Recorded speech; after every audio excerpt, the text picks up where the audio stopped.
हो बेटा? सब बहुत बढ़िया। बेटा मैं दीपिका बंसल भाली आनंदपुर में गणित अध्यापिका हूँ। आप सब वैसे तो मुझे जानते ही हैं।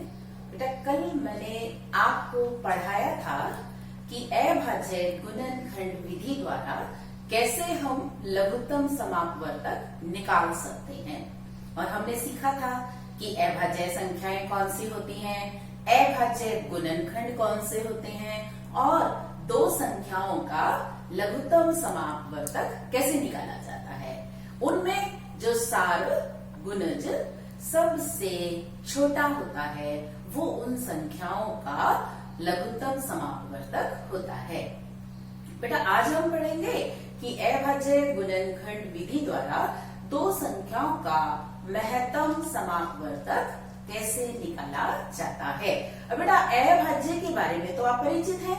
अभाज्य संख्याएं वो होती हैं जो किसी से नहीं विभाजित होती, केवल अपने आप से और एक से विभाजित होती हैं। और अभाज्य गुणनखंड से भी आप परिचित हैं कि किसी संख्या के ऐसे टुकड़े जो कि अभाज्य हो उनको अभाज्य गुणनखंड कहते हैं। अब बात आती है महत्तम समापवर्तक कि महत्तम समापवर्तक किसे कहते हैं। महत्तम समापवर्तक को बेटा इंग्लिश में कहते हैं HCF, यानी कि highest common factor. Highest common factor इसका क्या मतलब है? हाईएस्ट कॉमन फैक्टर का मतलब है कि उन दोनों संख्याओं में जो कॉमन फैक्टर है और सबसे बड़ा कॉमन फैक्टर है उसको हम कहते हैं हाई HCF, यानी कि महत्तम समापवर्तक। अब क्या करना क्या है हमें सिर्फ ये करना है। अब देखिए महत्तम समापवर्तक और लघुत्तम समापवर्तक में हम क्या लेते हैं? सबसे छोटा गुणज, LCM कहते हैं उसको, लीस्ट कॉमन फैक्टर। और इसमें हम क्या लेते हैं? हाईएस्ट कॉमन फैक्टर, गुणनखंड। उसमें क्या है? मल्टीपल, गुणज। अब देखिए गुणज और गुणनखंड इनमें क्या अंतर है? गुणज क्या होते हैं बेटा? किसी संख्या के गुणज वो होते हैं जो उस संख्या से पूरी तरह से विभाजित होते हैं, उन्हें हम क्या कहते हैं? गुणज। गुणनखंड क्या होते हैं? किसी संख्या के वो टुकड़े जो उस संख्या को पूरा विभाजित करते हैं। अब देखिए इसमें क्या है? फैक्टर है। इसमें फैक्टर का मतलब गुणनखंड, यानी कि महत्तम समापवर्तक में हमें दो संख्याओं के वो गुणनखंड लेने हैं जो सबसे बड़े हों और सार्व हों। ठीक है, अभी मैं आपको उदाहरण से इसको बताती हूँ कि कैसे हम महत्तम समापवर्तक ज्ञात करते हैं। मान लीजिए मेरे पास संख्याएं हैं 18 और 48। अब 18 का मैं गुणनखंडन करती हूँ। 2 में 18, 3 तिया 9। इसी प्रकार मैं 48 का करती हूँ।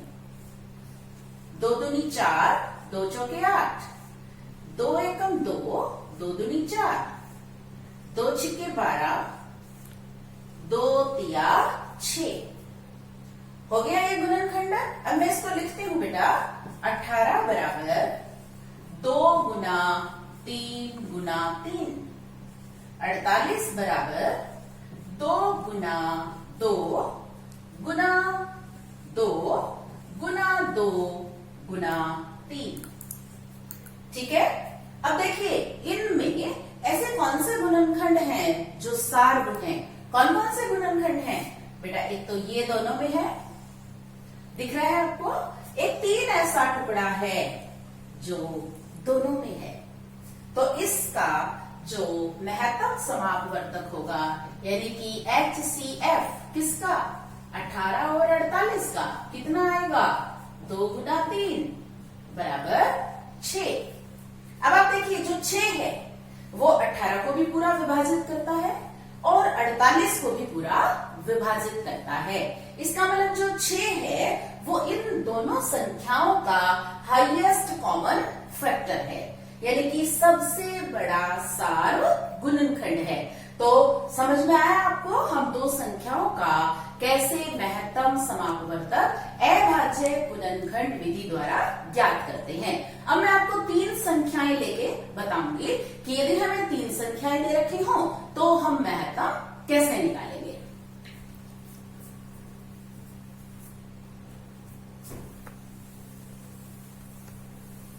तो बेटा यदि हमारे पास 3 संख्याएं हैं तो भी तरीका तो यही है, ठीक है। मेरे पास संख्याएं हैं 12, 45 और 75। तो चलिए पहले मैं 12 को सॉल्व करती हूँ गुणनखंड से। 2 छिके 12, 2 तिया 6। फिर मैं 45 को करती हूँ। 3, 3 एकम 3, 3 पंजे 15, 3 पंजे 15। अब मैं 75 को करती हूँ। 3, 3 दूनी 6, 3 पंजे 15, 5, 5 गुना 5 25। अब मैं इनको लिखती हूँ। मेरे पास क्या क्या आया है देखिए, जो 12 है वो आया है 2 गुना 3, और जो 45 है वो क्या आया है 3 गुना 5, और जो 75 है वो क्या आया है 3 गुना 5 गुना 5।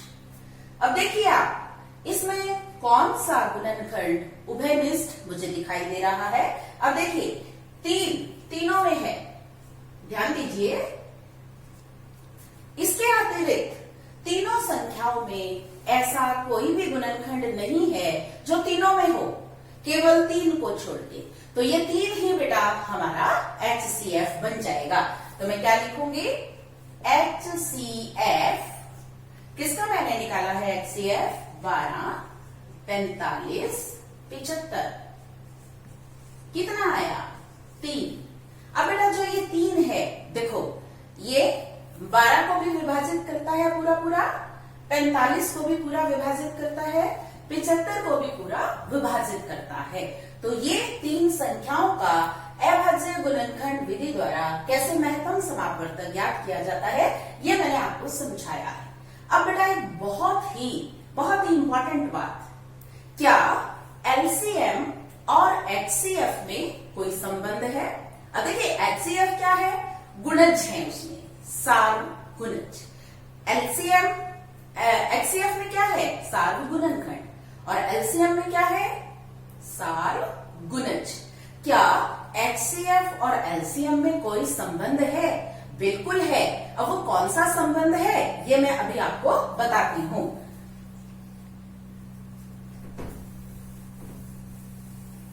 देखो इससे पहले वाला जो मैंने प्रश्न किया था बेटा, वो मैंने क्या प्रश्न किया था, मैंने 18 और 48 का HCF निकाला था, और 18 और 48 का HCF कितना निकाला था मैंने 6। ओके, अब मैं इसका LCM निकालती हूँ 18 और 48 का। तो मुझे इसके टुकड़े लिखने पड़ेंगे। 2 × 18, 3 × 9, 48, 2 2 दूनी 4, 2 चौके 8, 2 एकम 2, 2 दूनी 4, 2 छिके 12, 2 तिया 6। तो मेरे पास जो टुकड़े आए हैं 18 के आए हैं, और बेटा 48 के आए हैं 2 गुना 2 गुना 2 गुना 2 गुना 3। मुझे अब इसका LCM लिखना है। अब देखिए LCM मैं कैसे लिखूंगी, LCM लिखने के लिए मुझे सबसे पहले इसके उभयनिष्ठ गुणनखंड देखने होंगे। वो क्या दिख रहा है मुझे 2, और एक और दिख रहा है बेटा मुझे, वो कौन सा दिख रहा है 3। ठीक है, मैं इनको लिखती हूँ पहले 2 गुना 3। अब मुझे वो लिखने हैं जो उभयनिष्ठ नहीं है। कौन कौन से बचे 3, 2, 2 और 2। अब मैं इनके गुना करती हूँ। 2 तिया 6, 6 तिया 18, 18 दूनी 36, 36 दूनी 72, और 72 दूनी 140। दोबारा अपनी गुना को चेक करते हैं हम। 2 दूनी 4, 4 दूनी 8, 8 तिया 24, 24 तिया 72 और 72 दूनी 144। क्या निकला बेटा? ये एलसीएम। अब हम संबंध की जांच करते हैं। संबंध मैंने आपको क्या बताया था, तो मैं इसको यहां लिख लेती हूं। एलसीएम 18, 48 कितना आया ये? 144। अब जो संबंध है बेटा वो क्या है? संबंध ये है एलसीएम गुना एचसीएफ बराबर पहली संख्या गुना दूसरी संख्या। ये संबंध है एलसीएम और एचसीएफ में। अगर हम एलसीएम को एचसीएफ से गुना कर देंगे तो उन दोनों का जो गुणनफल है वो किसके बराबर होगा? पहली संख्या गुना दूसरी संख्या। ठीक है, अब हम ये चेक करते हैं। देखिए एलसीएम कितना आया मेरे पास? 144 और एचसीएफ कितना आया था? 6। पहली संख्या क्या है? 18 और दूसरी संख्या 48। ठीक है, अब मैं गुना करती हूं। पहले 144 को 6 से गुना करेंगे। 6 चौके 24 हासिल 2, 6 चौके 24 और 2 26 हासिल 2, 6 कम 6 और 2 8। ये मेरे पास लेफ्ट हैंड साइड 864 आ गई। अब मैं किससे गुना करूंगी? 48 को 18 से। 8 8 64 हासिल 6, 8 चौके 32 और 6 38। फिर 1 से कर देंगे 4 16 864। देखिए ये भी 864 आया है। तो ये जो संबंध है पहली संख्या गुना दूसरी संख्या किसके बराबर है? एलसीएम गुना एचसीएफ। तो बेटा मुझे आशा है आपको ये संबंध अच्छे से समझ में आ गया होगा।